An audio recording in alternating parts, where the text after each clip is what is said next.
I want to show you what these verses at the end of Ephesians chapter 2 are all about. Let's remember where we've been so far in the book of Ephesians.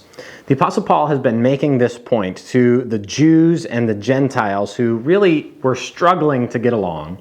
He was telling them, listen, one of the reasons Jesus died on the cross was it was not only to make peace between you and God, it was actually to make peace between you as Christians, Jew and Gentiles, and getting along. They really needed to realize this. Jesus died to make this peace, to make the two into one new man. And they were also to remember, the Gentiles specifically, that they shouldn't be looking down on the Jews because before they knew Christ, they were lost and far away. They really needed to be saved. And so Paul has been arguing for this point in Ephesians, that Christians must prioritize unity between all true Christians. And that's what this section in the book of Ephesians chapter 2 really is all about. When we get to verses 19 through 22, Paul is giving us kind of the results of Jesus uniting the Jew and Gentile. These are the results of that. And so we really get a sense for that as we look here at verse 19, when it says, "So then, since Jesus has united through his death the Jew and Gentile, so then here are the results." Let's take a look at what these results are specifically. What Paul wants to say is that there are results concerning your identity. He's going to say there's something that you no longer are, and then here are two things that you are now. Look at this. So then, because Jesus died and united Jew and Gentile, so then you are no longer strangers and aliens. So here's the first thing that you're not. You're not strangers and aliens. Now, that should ring a bell if you've been reading Ephesians chapter 2, because what Paul said over here in verse 12 is to the Ephesian Gentiles. He's saying, remember, before Christ, at that time, you were separated from Christ, alienated, and strangers. So you had no part in the Christian community. You were aliens and strangers. But now, because Jesus died on the cross, Paul's saying this, you are no longer strangers, no longer aliens. But you are, and then he's going to give these two things describing what they are now in Christ. You are fellow citizens with the saints. That's quite a statement. Think about being a Jew and this idea that God is including the Gentiles and we're equal citizens before God. It's not that we're at this hierarchy and then there's the Gentiles below us. We're fellow citizens. That's a radical idea. Fellow citizens with the saints. And second thing that you are, members of the household of God. This idea of a household is like a very close-knit unit, almost like an immediate family. It's not that, okay, if you're a Jew, you're thinking, okay, well, those Gentiles, I guess God's going to let them into his kingdom, but they can stand over that way, I'll stand over here. It's nope, you're members of the same household. Not just cousins or distant relatives, but brothers and sisters in Christ. And so Jesus' death, uniting Jew and Gentile, had these results. You're not this, but you are this.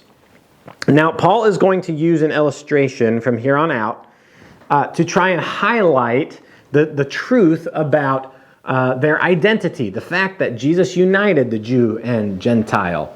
And he's going to use the image of a building, almost like the image of construction. Notice how this works in verses 20 to 22. Listen to all the building words. He talks about how you're built on the foundation. He talks about the cornerstone, the whole structure, how it's joined together, how it's a temple, how they're built together, and this is a dwelling place. So this is all really a building illustration. So here's kind of the summary of this building illustration. It's kind of like this. God is building his church. And it's not just any structure. This is a temple for the living God to dwell in. And it's kind of like Christians are the bricks. And God is the bricklayer. And God isn't just using Jewish bricks, and he's not just using Gentile bricks. He's using them both to build up his church, which functions as a temple for him. That's kind of what this paragraph is all about. Now, I want you to see the structure of this building metaphor. Verse 20 here talks about the foundation. So here, I'll write here, foundation.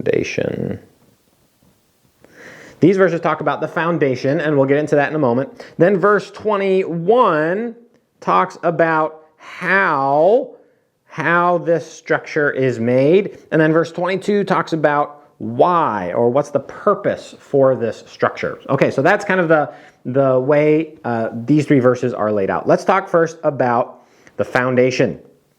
The foundation. Built on the foundation of two things. Two things. First, the apostles and prophets. Second, built on the foundation, Jesus Christ himself being the cornerstone. Let's talk about Jesus as the cornerstone for a moment first. Jesus is the cornerstone of the church. The Bible talks about Jesus as the cornerstone in many different places in the Old Testament and the New Testament. Jesus is the first stone that's built in this new temple to God. Think about it like this. Without Jesus dying on the cross, there would be no church. Jesus is the cornerstone. In the first century, if you're going to build a building, the first stone that you lay is very critical. It's important. That's the cornerstone, and all the other stones are aligned to that cornerstone and are measured against it. Jesus is that cornerstone for the church, the first stone in the foundation of this new building. There's also other elements to this foundation, though. These are the apostles and prophets.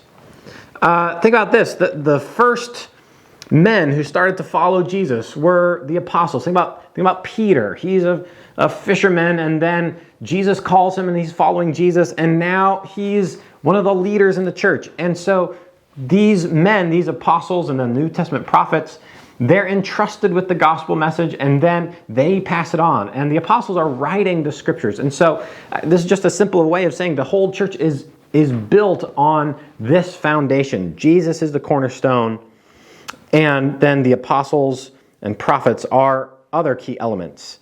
Maybe if I could kind of draw a little picture to illustrate this.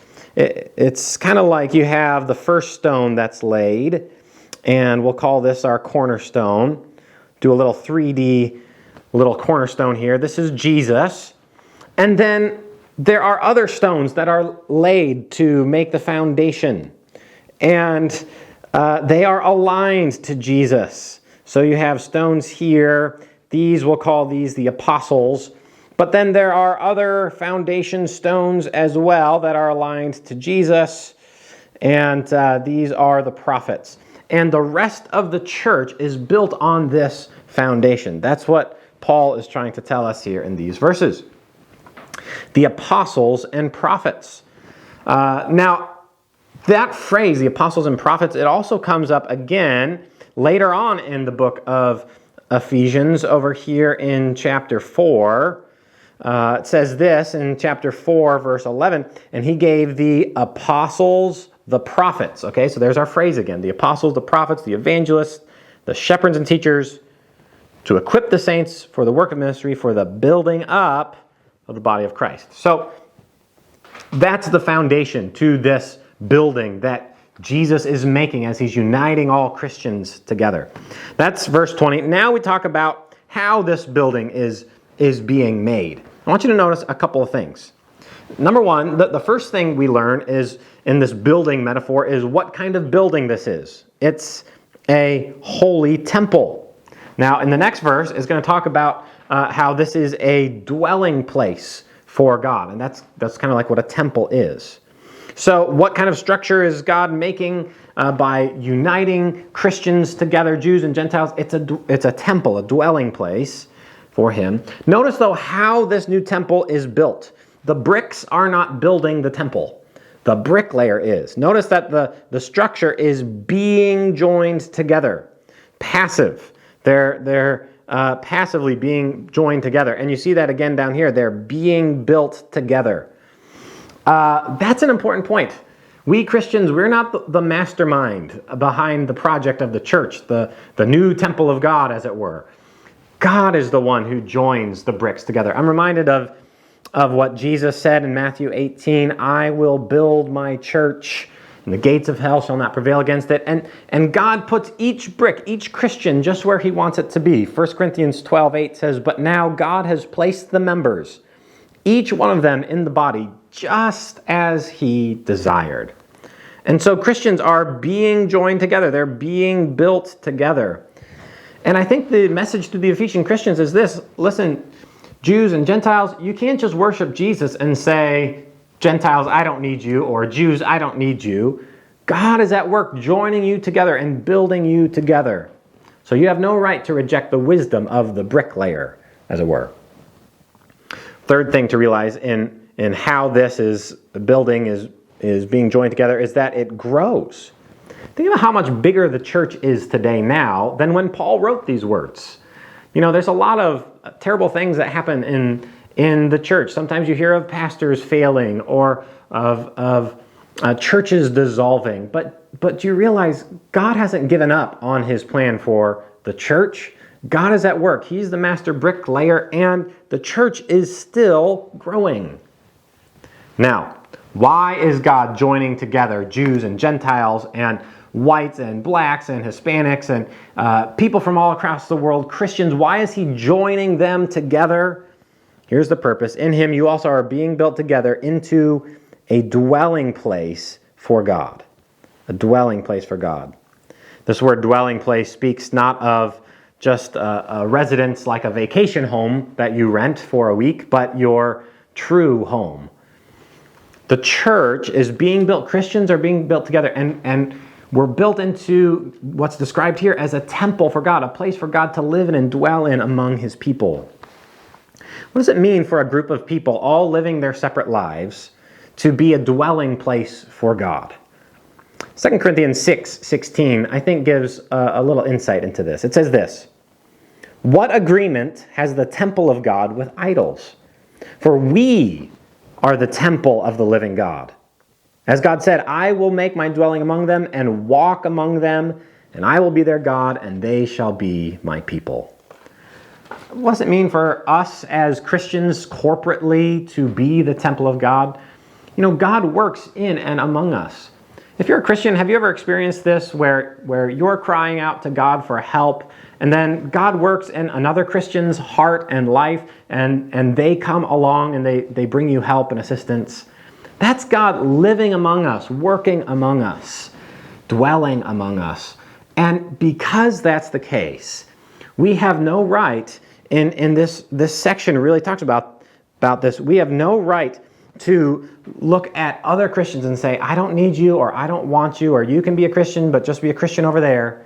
No, God is joining us together.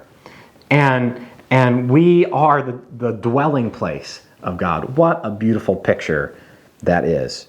And so this is how Ephesians chapter 2 comes to again. We'll jump into Ephesians chapter 3 next time. Thank you guys so much for joining us, and we'll see you again next time.